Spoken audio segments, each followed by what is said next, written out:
Baik, anak-anak dimanapun Anda berada, tangannya semuanya dalam keadaan sehat. Kita akan kembali dalam pertemuan ini akan membahas terkait dengan dinamika pelanggaran hukum.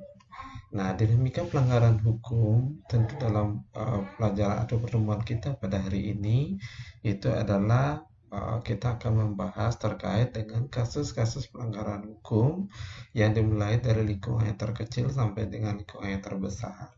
Karena itu pasti hal pelanggaran itu dimulai dari ketidakdisiplinan, dari hal yang paling sederhana sampai dengan hal yang paling besar. Nah, tentu dalam hal ini kasus pelanggaran hukum kita akan mulai dari lingkungan keluarga, masyarakat, kemudian lingkungan berbangsa dan lingkungan bernegara.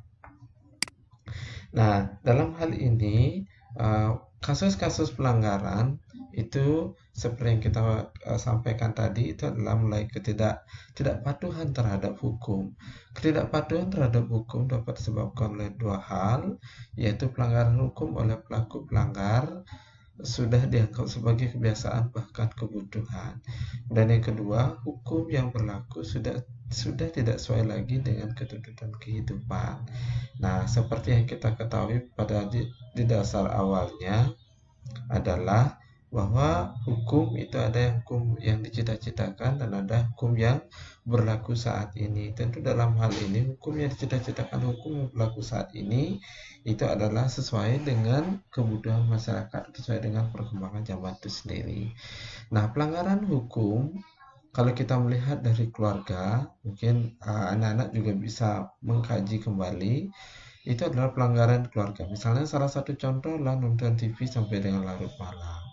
Kemudian mulai ketidakdisiplinan untuk tidak terlibat dalam untuk mendisiplinkan diri, misalnya bangun terlambat dan lain sebagainya. Kalau kita melihat lagi dalam lingkungan sekolah, pelanggaran sekolah mencontek, bolos dan mencuri, itu misalnya. Kemudian masyarakat, bangsa dan negara.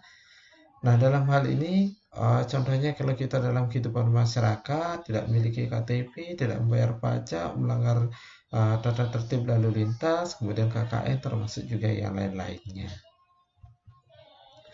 Sanksi hukum, sanksi itu berupa sanksi norma hukum adalah tegas dan nyata. Karena kita mengetahui bahwa hukum itu memiliki sanksi yang tegas dan nyata. Sanksi yang tegas itu adanya aturan yang telah dibuat secara material telah diatur. Kemudian sedangkan nyata adanya aturan secara material telah ditetapkan kadar hukumannya berdasarkan perbuatan yang dilanggarnya. Ya, itu yang nyata. Jadi berapa dia berbuat segitu juga sanksi yang diterima. Tegas ya, siapa yang salah itu yang diberikan hukuman sesuai dengan peraturan yang sudah mengaturnya. Nah, tegas dalam hal ini itu adalah sesuai dengan pasal 10 KUHP. Di sana ada dua sanksi. Itu yang pertama kita bahas adalah hukuman pokok. Sanksi pidana terbentuk hukuman yang mencakup satu hukuman pokok yang terdiri atas hukuman mati, hukuman penjara yang terdiri dari hukuman seumur hidup dan hukuman sementara waktu. Nah, setinggi-tingginya itu adalah 20 tahun dan sekurang-kurangnya 1 tahun. Itu adalah hukuman sementara atau hukuman seumur hidup yang akan kena sesuai dengan hukuman pokok itu sendiri.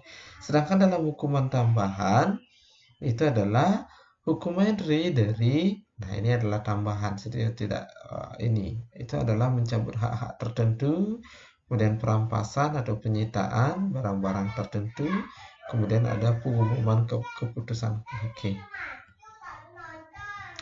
Nah, sesuai dengan pasal 338 KUHP di sana menyebutkan ini kalau kita nyata ya, kalau kita melihat yang nyata menyebutkan bahwa barang siapa sengaja merampas nyawa orang lain akan diancam karena pembunuhan dengan pidana penjara paling lama 15 tahun.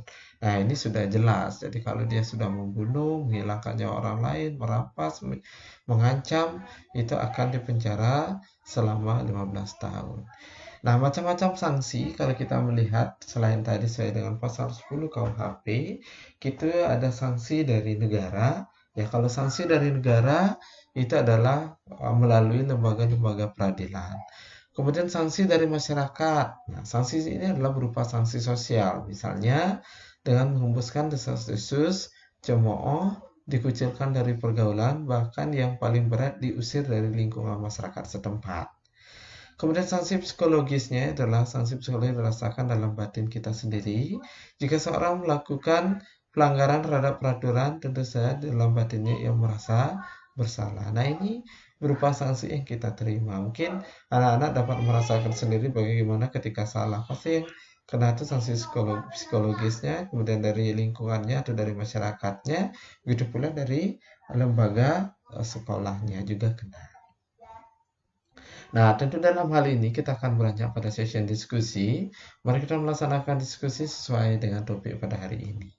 Apa penyebab selama ini hukum selalu tumpul ke atas dan lancip ke bawah atau runcing ke bawah? Berikan alasan kalian. Silahkan ini cari alasan sesuai dengan logika yang ada ya. Kemudian upaya apa yang bisa dilakukan untuk mendukung agar tidak terjadi pelanggaran hukum? Apa yang bisa kita lakukan? Upaya apa untuk tetap bisa mendukung agar tidak terjadinya pelanggaran hukum. Nah, demikian anak-anak terkait dengan pertemuan kita pada hari ini. Mari kita lebih banyak untuk diskusi terkait dengan pembahasan atau permasalahan pada KD 3.22 ini.